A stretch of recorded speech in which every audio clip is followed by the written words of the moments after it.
in the official introduction.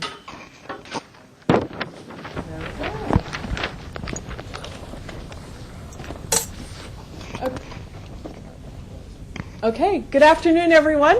My name is Jennifer Dill. I am faculty in Urban Studies and Planning here at Portland State University and director of OTREC, our University Transportation Center. This is the first of our regular Friday transportation seminar of the winter term, so welcome everyone. And we made a decision this term that we wanted to have a focus to the seminar, at least several of the seminars that will be offered over the next 10 weeks.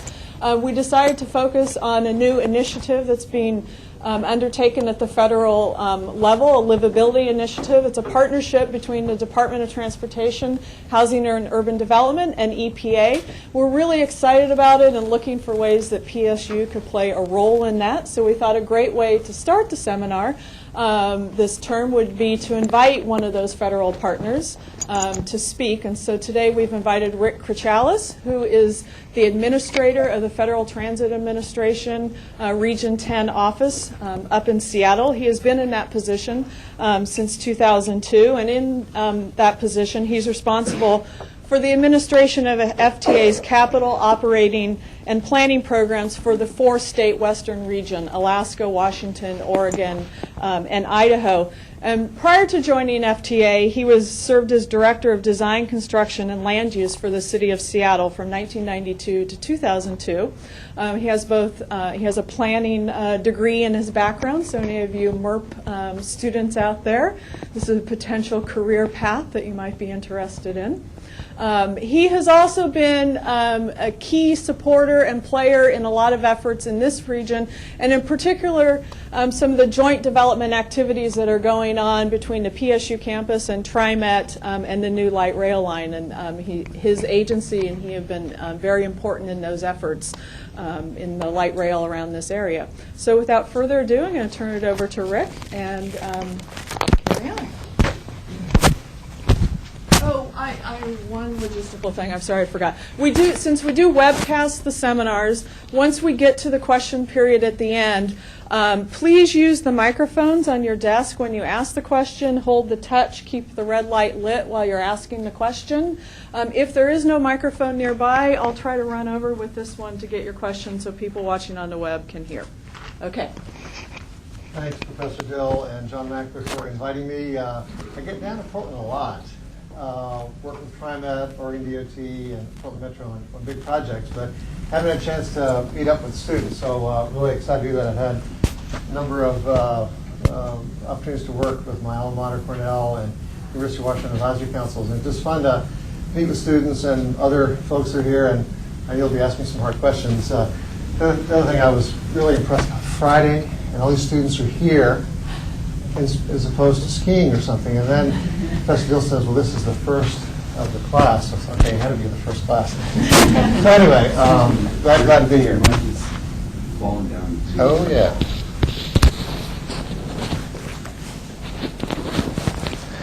All right. Get my technology down here. All right. Whenever there's a new administration at either the local, state, or federal level, there's always this period of waiting, what the new direction is going to be. So what I like to do is talk about how the administration sort of thought about its domestic policy setting, and then what actions the three agencies, HUD, DOT, and EPA are taking. And we're really just starting out in our collaboration, and there's a couple of HUD representatives in the room. If you would introduce yourself, because they're part of the partnership. Roy Scholl, I'm the acting field office director for HUD here in Portland, and this is Nancy Donovan, who is program manager in our community planning and development division. So part of the goal of the partnership is that we as federal agencies will actually talk to one another. Radical. And so people who have talked to elected officials, they go, oh, this is great. Because oftentimes we're sort of like two ships passing the night. We may be reinforcing, but we really want to use this as an opportunity to collaborate and do a much better job than we've had. And I'll talk about some of the challenges and opportunities we had in working together. And then from a Federal Transit Administration perspective, we really have felt our long-term mission has always been about livability. So I'm going to talk about some case studies where we have been successful, also some ones that are in the planning process, so you can kind of judge a little bit of the framework. I also, sometimes the rap on federal agencies is all we think about is sort of legislation and sort of programs. So I want to use an example, maybe how you can sort of rate what we're doing on this initiative. The Urban Land Institute, a really premier development association, has 10 successful principles for development around transit. I'm just going to touch upon these and think about what they've said as an independent association and what our approach is. So from your questions and answers, it may be helpful. First one is make it better with vision as a principle. Apply the power of partnerships. Think development when thinking about transit. Get the parking right. Build a place, not a project. It's really important. Make retail development market-driven, not transit-driven. Mix uses, but not necessarily in the same place. Make buses a great idea. It's not just all about rail. Encourage every price point to live around transit and to engage corporate attention. So when the Obama administration first came into office, they were looking for some trends in terms of, okay, what does our domestic policy need to look like? And they quickly discovered, okay, we know congestion, certainly in this area and elsewhere, a big problem. And then there were some trends that kind of crossed and were conflicting. Projections for energy consumption in the transportation sector continue to grow from 2007 to 2030 about 11%. And that's a problem if our goal is trying to reduce greenhouse gas emissions. You know, some of the climate legislation the Senate and House are considering talking about an 80% cut by 2050.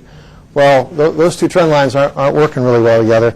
And then a growing U.S. population base, and particularly aging Americans, 65 million Americans will be over 65 by 2030. They're going to be dependent on transit and alternative modes of transportation. So we're going to say, okay, how can we take these trends and come up with an initiative that will really respond appropriately? And as you might know, the president, coming from an urban background, living in Chicago, and Vice President Biden literally taking trains back home to Delaware every day, have really supported public transportation from the very beginning of the administration. They've been to our building. They've gone to bus manufacturing, the Vice President, bus manufacturing plant in the Midwest. And so their notion of three cabinet-level agencies working together as really a central theme is really critical from our perspective. And they're backing up that sort of policy framework with real money from the administration, and Congress is supporting this. So we're really very excited. I want to make a couple other points about this domestic policy framework. First, the White House wants to make place-based programs really important in the formulation of budgets and in federal investments. Watch the fiscal year 11 budget rollout from the president in first part of February and see if you can see that place-based strategy apparent. You know, it's kind of the State of the Union, it's a big picture, but that was really important for the Office of Management Budget. And we regard place-based policies really as those policies that target prosperity, equity, sustainability, and livability of places. How well or how poorly they function as places, how they change over time. And that place-based policy leverages investments by really focusing resources on targeted places, and that's kind of the high-level goal of this program. Second point is, okay, we as federal agencies have some pretty large carbon footprints. So the President just recently in October signed an executive order 13514 entitled Federal Leadership in Environmental, Energy, and Economic Performance. Calls for a reduction in greenhouse gas emissions, use of some LEED principles in our federal buildings. More importantly, it also called for an increase in federal participation in regional planning. We do some of that with metropolitan planning organizations, but let's do more of that, and I'll touch upon that in a minute. And then where we have a new or leased facility, let's not be thinking about green grass sites. Let's think about access to transit, pedestrian amenities, and locating those in town centers, or if it's a more rural area, in their centers of the rural communities. So, this big solution of a partnership, we had actually been working with HUD for a couple of years, kind of mostly at the headquarters level, about some policies. And so when our two secretaries, Secretary LaHood from DOT and Secretary Sean Donovan, signed an MOU, it was a real signal to us is this partnership is going to be stepped up quite a bit. In June, there was a hearing with the Senate Banking Committee, and EPA was asked, well, okay, HUD and DOT are working together. Why don't you join the party? EPA Administrator Lisa Jackson, very excited, and her initial thought was, boy, there's a lot of water infrastructure investments that EPA invests in that we can really bring that to this partnership. So here's our overall mission statement, and it's a real understanding at the highest level that money from the federal government can and does influence the type and location of developments. And we need to be mindful of how we work our grants to meet that purpose of livability. Now, those students of federal policy, and I know Professor Dill has been looking at this for a number of years, the costs of sprawl are very apparent, and I remember when I was a student, there was a big study on the cost of sprawl. We sometimes still haven't shifted our investment strategies. So this is going to take some time, but with this focus, we're really anxious that we can make a difference. Here are the guiding principles of the partnerships, and this is really something that was negotiated between the three agencies.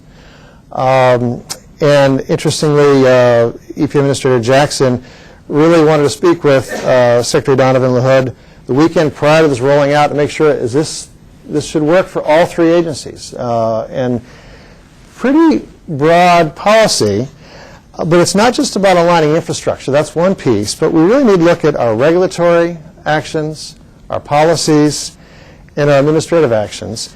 And sort of contrast that with what I call there's some pretty enduring smart growth principles. They've been around for 20, 30 years.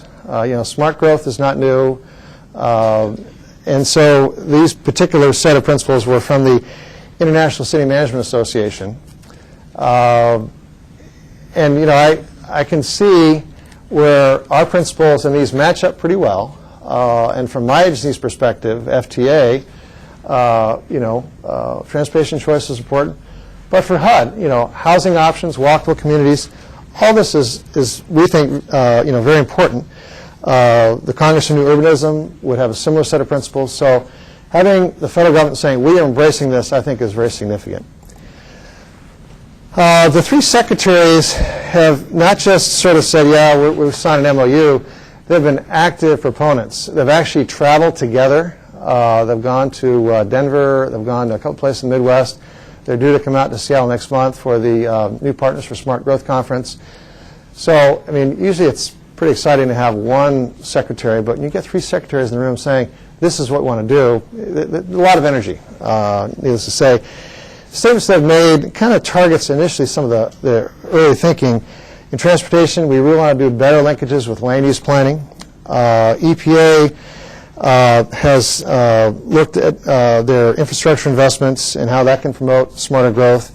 In HUD, oftentimes they'll identify a lot of parcels, but there'll be either a brownfield site or hazardous waste cleanup. Well, they can use EPA's technical expertise and maybe some funding to free up more of those sites for housing. Now, in terms of what we can do to help communities, this is kind of a pretty broad agenda. And this new planning grants, I'm just talking to my HUD colleagues, there's $150 million worth of HUD planning grants in our fiscal year 10 budget just approved by Congress. The criteria is not out yet, but that notion of better enhanced planning, really important, and again, some federal money to back that up. So these are a lot of large national policies, but what are we doing at the regional level? I'm meeting frequently with my counterparts in the regional office up in Seattle and HUD and EPA. We're trying to look at what we can do from the region. We'll let the headquarters folks do the studies, but we want to kind of do some on-the-ground planning, working with housing agencies, states, and counties on what we can do. Headquarters also looked at, can we divide up some of these initiatives at the headquarters level so that each agency can take the lead on certain areas. Like for DOT, I oftentimes get asked the question, okay, we have about a $10 billion FTA investment portfolio in grants every year. Highways has 4 times that much. Can we kind of share a little bit more? So we have this new surface transportation authorization that Congress has not passed yet. So the old legislation has been extended. It's usually a 6-year proposal, so that really helps us on a long-range planning. These principles, we hope, in working with Congress, can really be embedded in the new surface transportation, a real opportunity there. Housing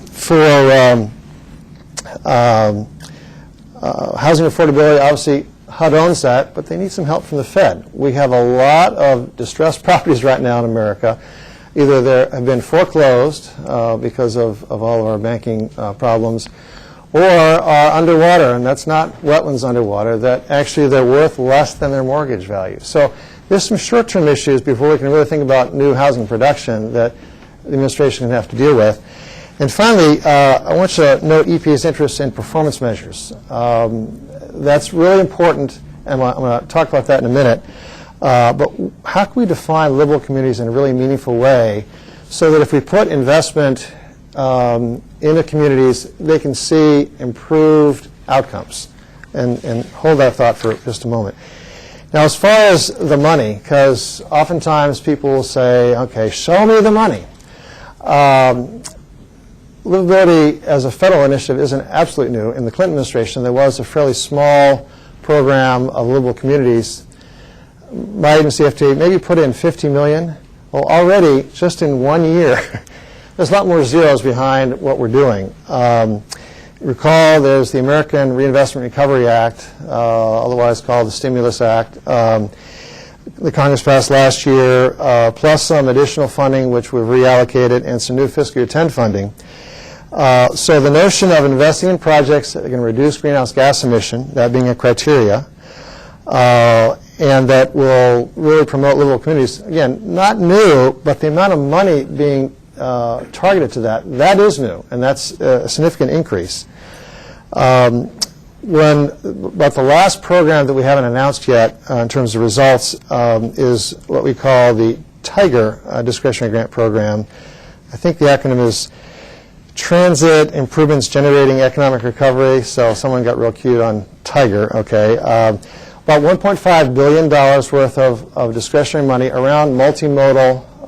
It could be maritime, it could be airports, it could be rail, light rail, heavy rail, or bus. I expect that within the next month we'll have an announcement on that. Secondly, TIGER, so another acronym, but basically reduction of energy and greenhouse gas grants. This is just for transit agencies. We've already announced $100 million worth of grants on that program. So to apply, the transit agencies had to really demonstrate their, let's say, trade out, and one example is Wenatchee, Washington. They had a bunch of diesel buses. They wanted all-electric buses, zero emission, so they got $3 million to buy those. There'll be circulators around their downtown. These are new state-of-the-art buses, and so they got the grant for that purpose. And then $75 million more in the fiscal year 10 budget. So again, targeting that investment to reducing greenhouse gas emissions is really important.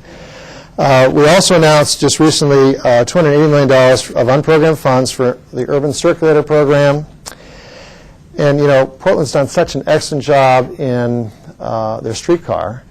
And we did announce a grant to extend the streetcar to the east side, but you all are kind of setting the tone. So this urban circulator, we expect a lot more streetcar applications around the country to seek money. And then some bus facilities. And the criteria is going to be livability. Those same 6 principles. So I'm very interested in how our grantees, and I see Neil McFarland in the back and TriMet, how will TriMet come forth and say we want some more money around these livability principles? And then finally, I mentioned the HUD Sustainable Communities Grant Program. We're going to work with HUD so that, again, we can work together to say what's the best use of our money for additional planning for these purposes. Now, I've talked about the overall goals of the program. I just want to touch a little bit about what FTA has done. I mentioned we've had previous work with HUD and some some general studies on what are the barriers we can do, can we coordinate more, but my personal preference coming from the region is let's look at what we've been doing over the last decade to promote TOD.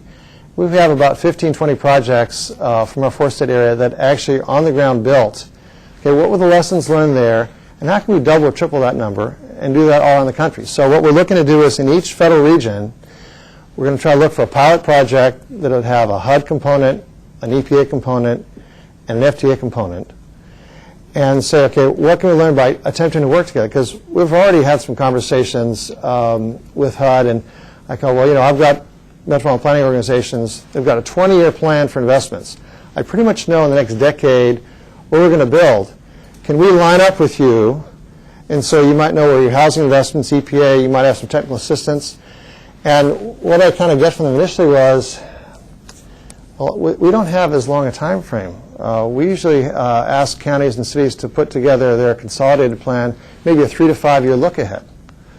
And then I hear from HUD say, well, all those decisions get made at headquarters. And I said, well, the big ones get made at headquarters in FTA too, but let's work together. So we're really learning our programs and saying, okay, how can we work in a better way together? And some of the case studies I mentioned will illustrate that point.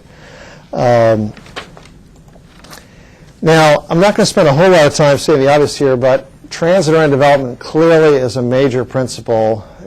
It certainly supports the 6 principles I mentioned earlier, but it really provides that locational efficiency, getting the livability component together.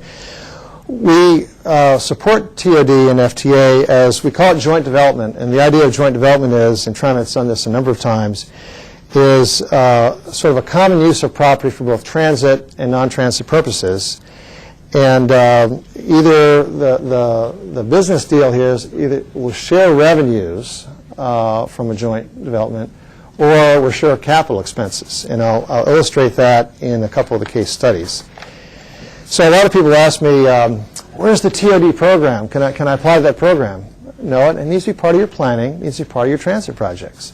So we'll allow, as an eligible expense, planning money for transit-oriented development. We'll also allow capital. But it's not a separate program. It's integrated with the thinking of a transit agency.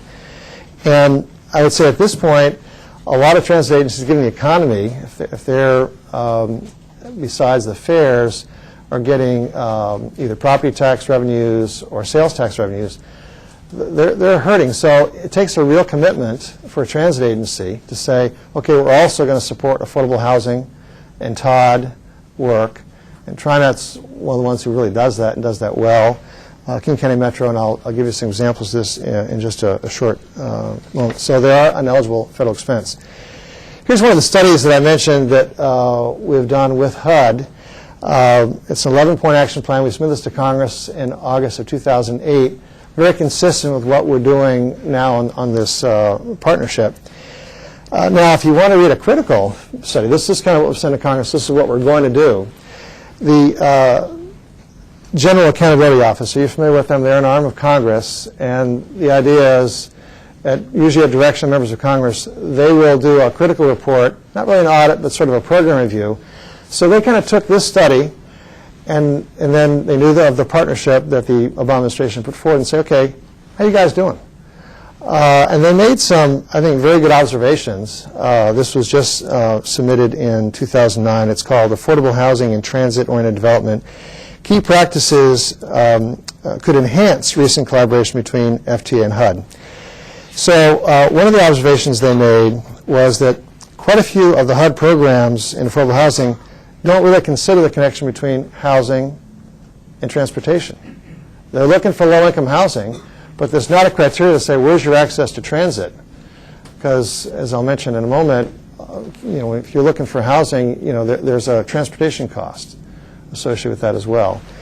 One of the big issues right now is, are you familiar with Section 8, which allows for subsidy for a developer to come in and he'll rent to qualified low-income tenants? Well, in 2012, there's a major renewal of these Section 8 vouchers or subsidies. And if these are located in proximity to transit stations, and that locational advantage has increased the value of that apartment complex, will that owner sign up for the subsidies, or can they get higher market rate? Big policy issue. So preserving affordable housing near transit stations is also important, not just building new ones. So that's one of the things that the GO study said, HUD, you should be looking at that, and there's quite a bit that's coming due here in 2012. And of course, as a planner, I could spend a lot of time actually just talking about how we can do a better job planning, but a reason why I want to point this out is that the success of transit really depends on the underlying land development. But if you look at these actions, many of these are done by local government officials. We can help, and what we're trying to do is say, okay, are there some incentives? I was just talking to Neil from TriMet and saying, okay, some of our grants are going to have livability as a component. What can you do to demonstrate that you are looking at infill and brownfield redevelopment? And he says, well, we're meeting with the housing authorities coming up around Portland, and there's one we think can be a real good application that will meet your criteria. So we're hoping that some of the incentives we're putting out will hopefully state the obvious to say, for local governments, regional governments, if you work on this, you're going to be successful in meeting the goals, hopefully, of your community, but also get some federal funds to help out. Now, when I was with the city of Seattle, I spent 10 years as head of their regulatory agency, and I observed something about planners, which sometimes the transportation planners in a separate agency, often as the Public Works Agency or the Transportation Department of the city or county, they wouldn't talk very much to the land use planners who are doing the comprehensive long-range planning and neighborhood plans, and that was a problem. So if this partnership is going to be successful at the federal level, at the local level, we need to encourage more of this collaboration between the planners. I think Portland does an excellent job of that, but again, you guys are a national model. The transportation planners are really looking for projects, sort of a capital program orientation. Sometimes the land use planners are really looking differently. They're looking at a different scale. They're not necessarily, they're thinking maybe short term, not 20 years out. There may be mission differences between the departments. And governance is a particularly challenge. You all don't know how blessed you are to have the Portland Development Commission, whose job it is to help broker some of these transit developments. Most of the agencies we work with around the Northwest don't have a counterpart. So for Bellingham or Anchorage, they have to look at nonprofit agencies to create their affordable housing, and maybe with adjacent to transit. And that model can work. It just takes longer. In Seattle, we have the Seattle Housing Authority, separate from the city of Seattle, and I've got a case study. They do an excellent job, but again, it's not quite the same, and we haven't worked as closely with the housing authorities would like to. So this partnership can help bring us together with some of these different housing providers. The other one I want to make a mention about on governance is one lesson learned we've had is we've done sort of HUD 101 with my office and EPA 101 with my office, and we've done the same thing. There are a lot of grants that EPA has and a lot of grants that HUD have that we're not familiar with. But they tend to be real specific criteria, and as I mentioned, that GO pointed out in terms of the HUD grants, in many cases, no connection with access to transit at all. So I'm going to use an example of the state of Washington, and you can't read this, and that's not important. The color coding really tells a story. If you want to do an infrastructure investment in the state of Washington, each box represents a different agency and a different program. So the buff or tan colored are transportation programs. There's a lot of them. The blue is more public works, water resources, planning, economic development, solid waste. And gray is housing, education, schools, parks, recreation. And then what's interesting about Washington State is while these various agencies that are representing these colors, they're putting together their programs, most of them go to the legislature and they make the choices. All that takes a lot of time.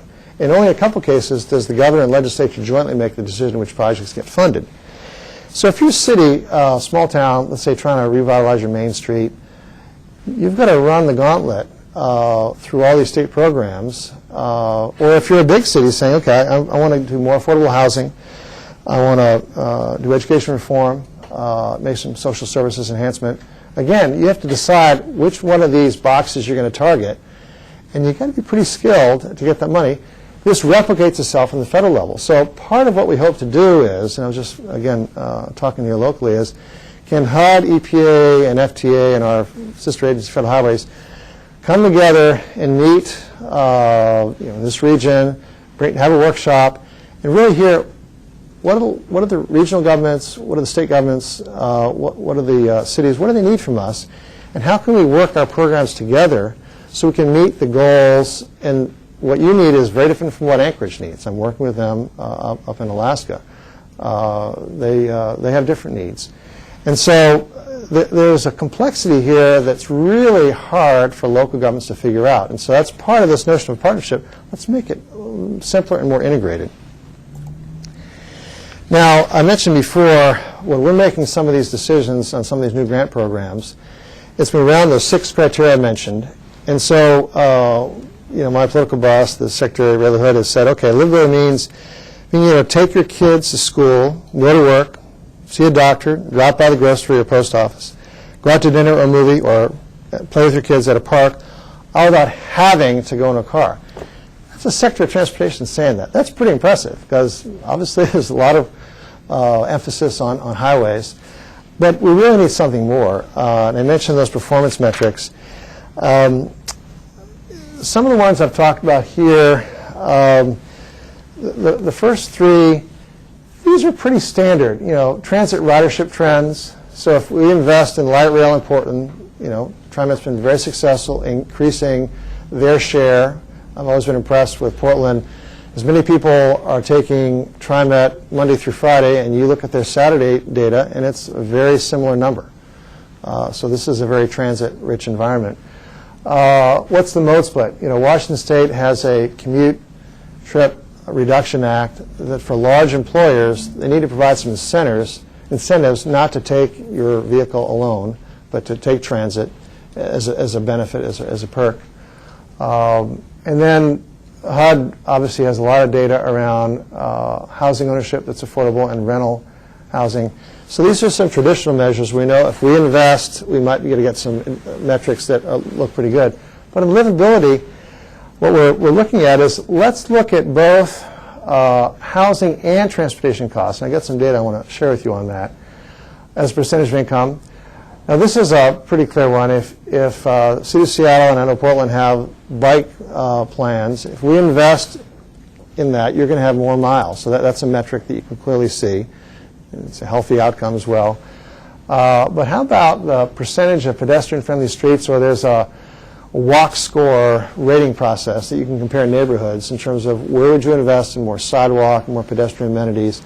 So these are some, but I contend that maybe need to be more metrics, and each community is going to define that differently. What Anchorage wants, what Bellingham wants, or Seattle or Portland, they all may be slightly different, even on a neighborhood level. So again, Professor Dulles, maybe some research that your organization can do in terms of what are some metrics. And the Portland Benchmarks program, use that as a framework, and I used to be on the board of Sustainable Seattle. They've also done quite a few sort of local indicators of sustainability. And so what we may want to do is, what would be categories of sustainable or livable outcomes that community could kind of sort of choose from, what works for their community. And the idea behind this is if you invested federal dollars and maybe some state and local dollars, you would improve these outcomes. And that we want to drive that place-based decision making that I mentioned before. Now, this is, whoops, there we go. If you look at a typical household, about a third would go to housing, maybe another fifth for transportation. That represents about half. Now, if you're low income, since your income, I mean, your housing may be more cost as a percentage of your income. And when you compare that against, let's say, a transit-rich neighborhood, compared to your 19%, maybe only 9% would go to transportation. So you have 10% more for your other expenses, which might include food or insurance or health care. But if you lived in an exurb or suburb, 25% might go to transportation costs. So that's 6% less you have for these other things, or maybe as much as, 16% where it cuts into your other budget. So if you're looking at that as a total, which is why we hope HUD will work with us to say affordable housing and access to transit really is something we need to be driving on our investment decisions. What I wanted to do is very quickly, in the time we have remaining, and I want to leave time for questions and answers, quickly go through some case studies, on-the-ground success stories. And this is kind of what my regional office has looked at in terms of our principles before the partnership got formally. That notion of local choice, it really has to come out of a local planning process. We're not here to really pick favorites or to pick outcomes. We want that to be driven by the local community. And then looking at the collaboration between levels of government, some public-private leveraging, looking for intermodal opportunities. That's really important to FTA. And then really using transportation investments to drive economic development. So I got to start with a Portland example here first. This was formerly the Crown Motel, and TriMet really being a good example of saying we're going to invest in affordable housing in this community. And a lot of transit agencies, they're just saying, how do we move people? TriMet's really taking a broader perspective as being part of this community and saying, okay, we want to make investments in this community. And of course, there'll be more riders if you have good affordable housing near transit. So this was adjacent to the Yellow Line, Interstate Max. And they used federal funds in part to acquire this site and work with the Portland Development Commission. Interesting, Portland also has a transit-oriented development property tax abatement that supports affordable housing on vacant or underutilized properties. And I'm going to go back for some data. 2007, 2008, about 971 units were assisted with this program of tax abatement. Now that cost the city of Portland about $1.3 million in lost revenues, and in a tight budget, that's hard. The subsidy really ended up being about $110 a month per unit. So you can kind of weigh the policy of, okay, if that really helps affordable housing near transit, is it worth that amount? Should this program continue? City of Seattle has done a similar program, but there wasn't a nexus with transit. It was just anywhere you can get affordable housing, you can get that tax abatement. So you can see Portland has done a little better in their policy analysis to focus it in on access to transit. Up in Everett, Washington, and this really occurred before I came to FTA, one of my favorite projects, illustrates the power of partnership and really creative visioning. The city of Everett, they wanted a multimodal center, but they said, we want this to contribute to the community more than just being a big transit hub.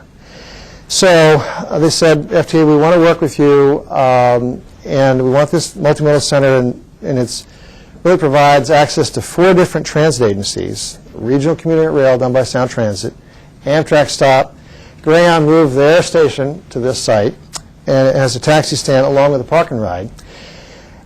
What they also did is they had a consortium of colleges, both community colleges and four-year colleges, said, we want classroom space, we want easy access for students, and let's make this an 18-hour a day so you could come to classes in the morning, go to work, come back, maybe take class at night. So this building has classroom spaces, and at the top level is a large community space for community meetings. We paid FTA about half of the cost of the building because we know this is going to be a great transit facility. And then the partnership with the City of Everett, State of Washington, these colleges are paying to locate in there. Boeing contributed some historic murals that were otherwise not being used, that were done during the WPA a long time ago, that really alivened the space. Local artists were also used. And it's just a spectacular community center now, and it's really impacting the land use surrounding that because it's a great transit hub, but it also has other activities to enliven the space.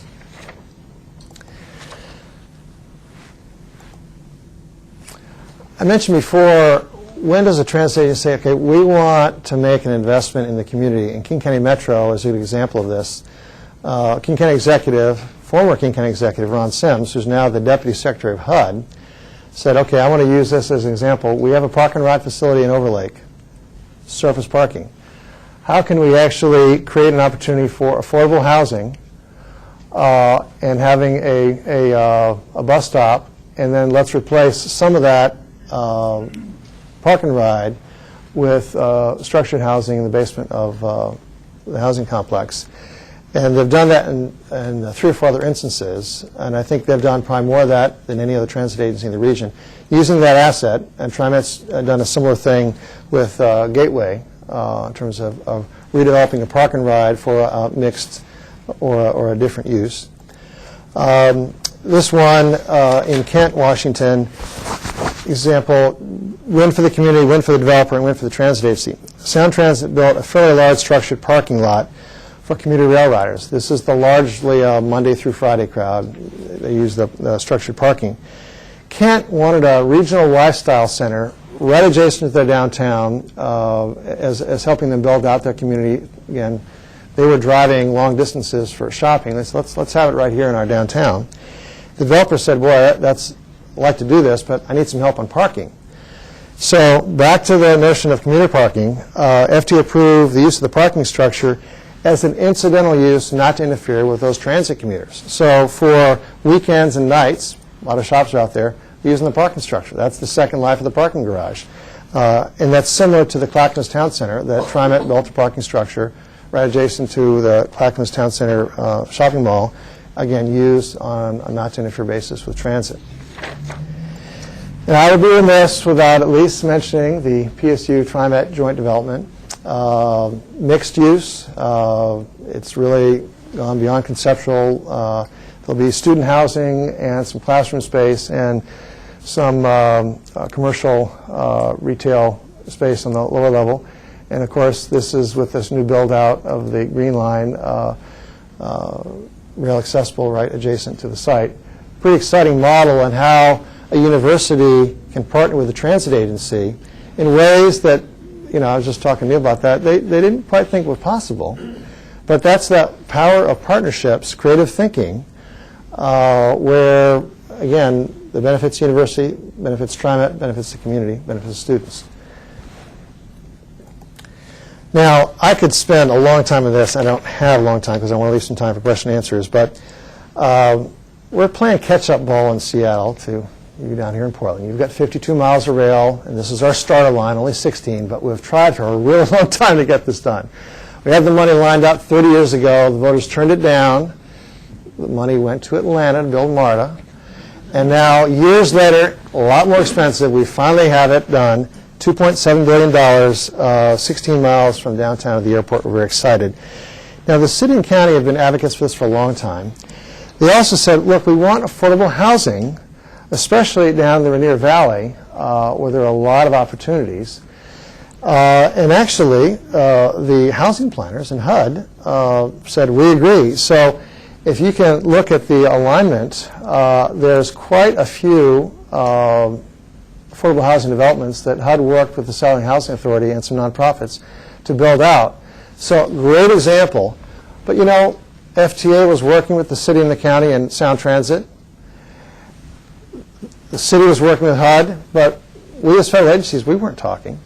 So this partnership is, let's talk more and get these kind of outcomes. It worked. They both reinforced one another, but we think we could do a lot more upfront planning and do a better job. I just want to show you kind of the results of the efforts.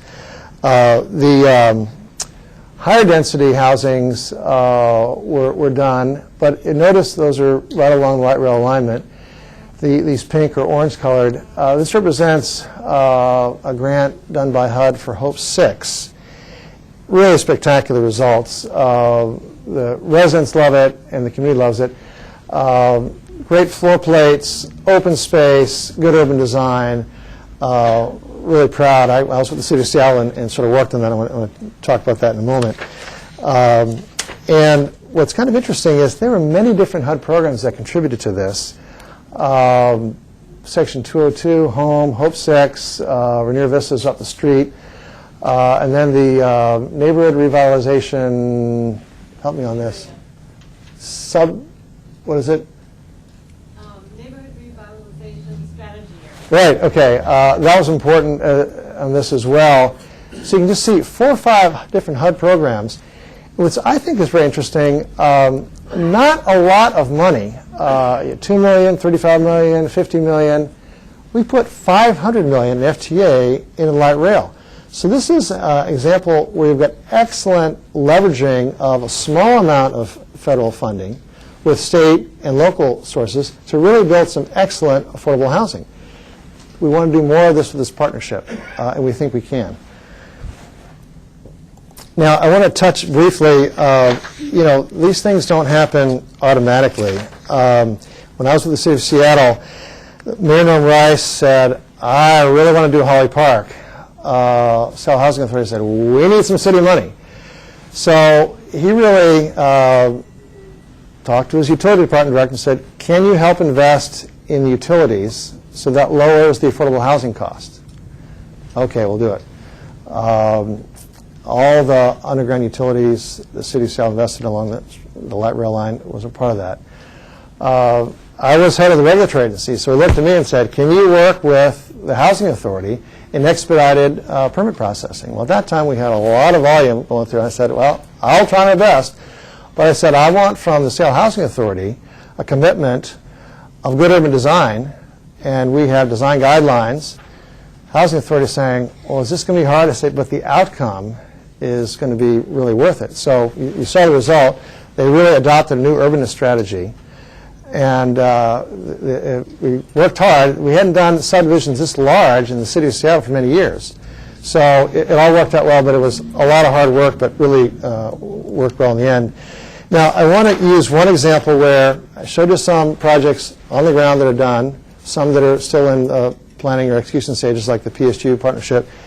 Here is kind of the really great example of a future project that we think the partnership between the three federal agencies, local, state, and regional government would work quite well. Remember I mentioned we had the starter line out in Seattle, 16 miles, on the boards and funded. There's an extension to the east. If you're from Seattle, it goes across the I-90 bridge, across Lake Washington to downtown Bellevue, and then follows along this corridor to Redmond, which is home of Microsoft. Interesting enough, this whole corridor is light industrial, somewhat underutilized property. So what Bellevue did is they said, okay, we have this great opportunity.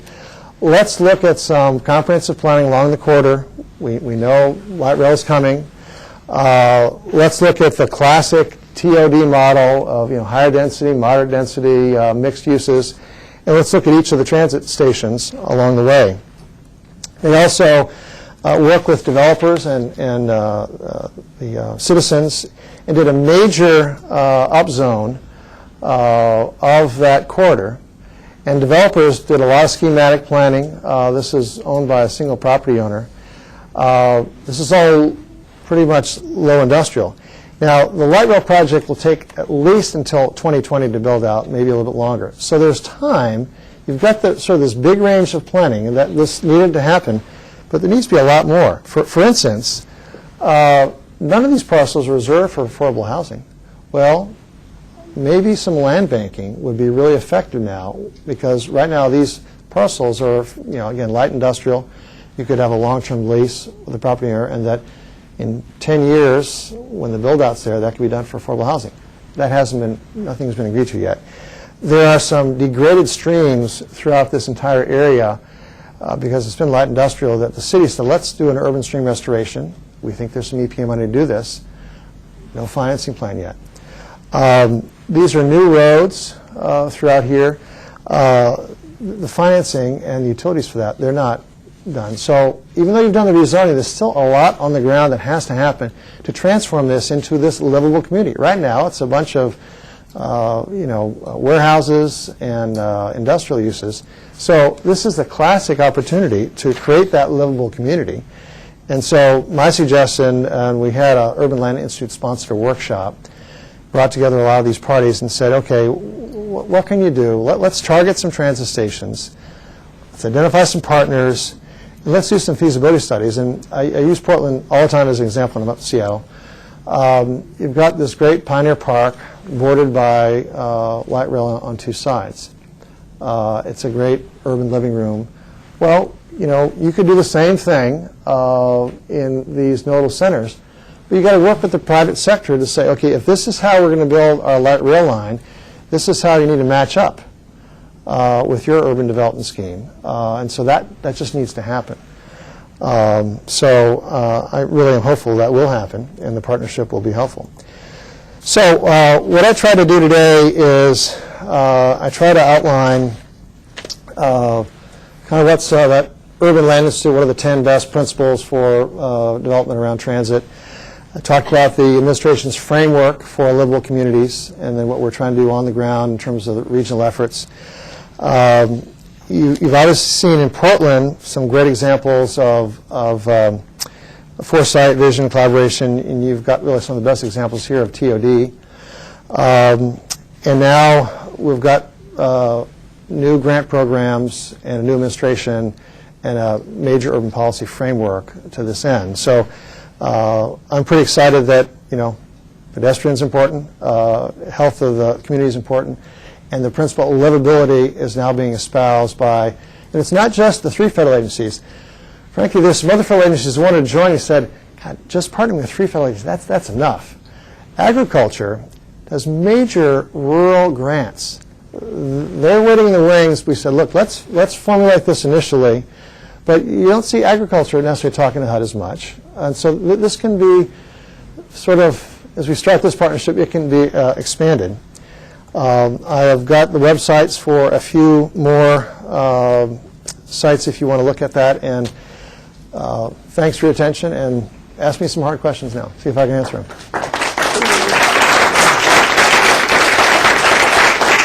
And I'm going to remind people to use the microphones. If there isn't one on your desk, I'll come find you. And I need the sign-in sheet. The attendance sheet needs to find me somewhere. All the way in the back. Sorry. What is... It's on. Oh, it is? Okay. Oh, it doesn't? Okay. What is being done locally and nationally to encourage infill and brownfield development, particularly near existing or planned light rail and streetcar zones?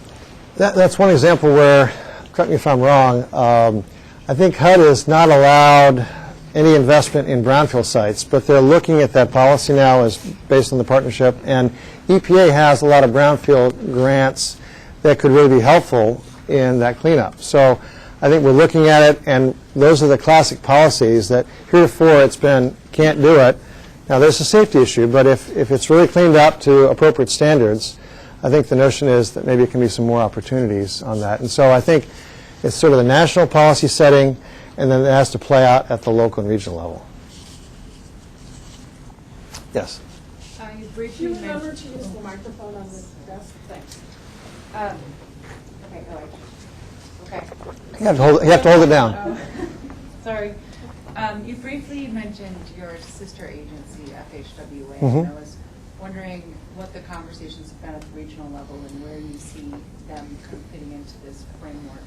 Yeah, good question. They're a much larger agency than FTA. We only have 517 people nationwide in FTA, and when I go up to Seattle, where my office is, and I talk to the regional administrator at EPA, they have 600 people in Seattle alone in Region 10.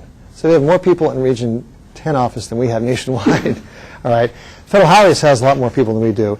And they actually, because they have more planners, staffing, they look at context-sensitive design, but they are a highway agency. So there are some projects like the Columbia River Crossing. We are joint leads on the environmental impact statement, Federal Highway and FTA.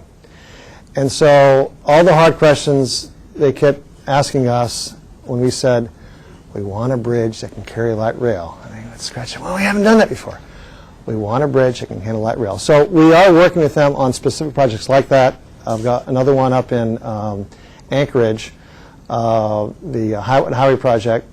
Strictly a highway project, come through Anchorage. The community said, hey, we don't want this highway to divide us. We want more transit. So we got invited to be joint lead on that EIS. So where there's a specific opportunity to sort of bring transit and what we, in terms of that little community, we're working directly with FHWA. And then I think they're kind of, and they're partners with us when we do our reviews of like the Portland Metropolitan Planning Organization. We're partners with them in terms of reviewing, they meeting the federal standards.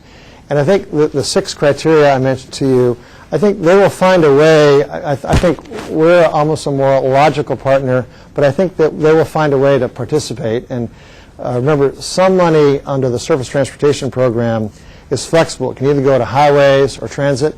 There's a lot more money that reflects over the transit side. So we'll take all that money, and so we'll find a way to make that partnership work. You had a question, yes? So all of this stuff, to me, sounds to be focused on moving people. What about moving stuff? The semi trying to get to the grocery store, the UPS truck trying to deliver the book I ordered on Amazon, the electrical gear for the event at the community center trying to get their truck to the door so they can get all that heavy gear inside. What's being done about that? A lot of times when we really talk about this mission, it's moving people and goods, and the and goods is an important part. So that freight mobility, there is a component to that, and I would say at the state level, there's been a lot more interest in that. And ideally, if we help on the congestion side with more multimodal solutions, that might free up some highways. In Seattle, there's always been this issue of how do you get the goods from Eastern Washington, those apples, to the freight communities. So I would say Federal Railroad is involved in that a little bit. Federal Highways actually also has some issues with if there's a at-grade crossing, can you build an overpass or an underpass? So I would say that's a part of this, but you're right, it's a heavier emphasis on the moving people part.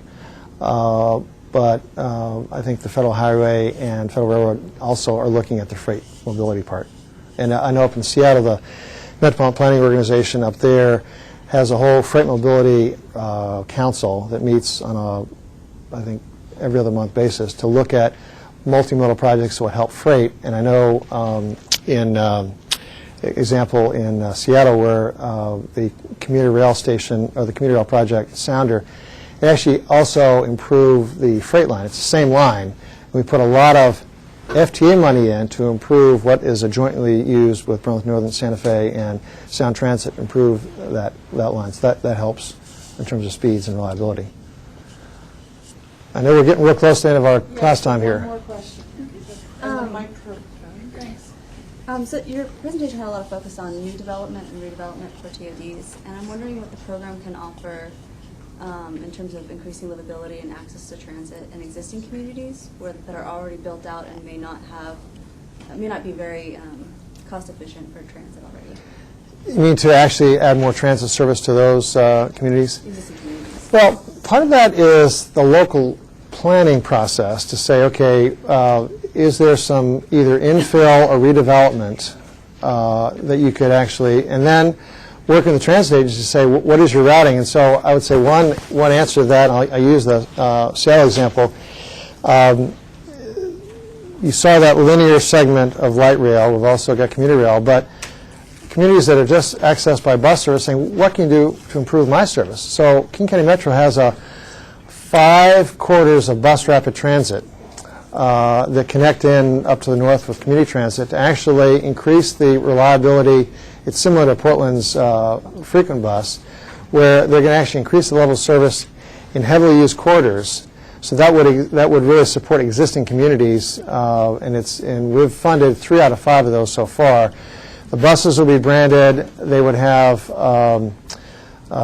headline privileges at intersections with technology to bypass the light, let the bus go first. That have fares will be collected off board separately. So the idea is to really, when I said make bus a great idea, get the technology to support more bus ridership to those existing communities. So I would say that would probably be the best thing to do. Question follow-up, if I may. Sure.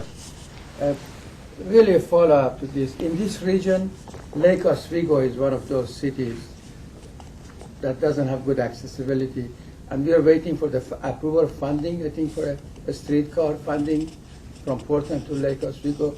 Do you have any good news? Well, we have an ongoing alternative analysis with Portland Metro and TriMet and an environmental impact statement on how you can actually go from South Portland to Lake Oswego. So that's in process right now. that would have to happen first before the capital dollars. And so there'll be a decision, should it be a streetcar or should it be this bus rapid transit? What would be most cost effective, what would be affordable, what would still meet the needs of the community in Lake Oswego? So we have that underway. Well, thank you for your time. I'm here for a few more minutes. If you've got questions, you want to come up to me. If you want to talk about planning and transportation, I'm happy to talk to you as well. Thank you very much.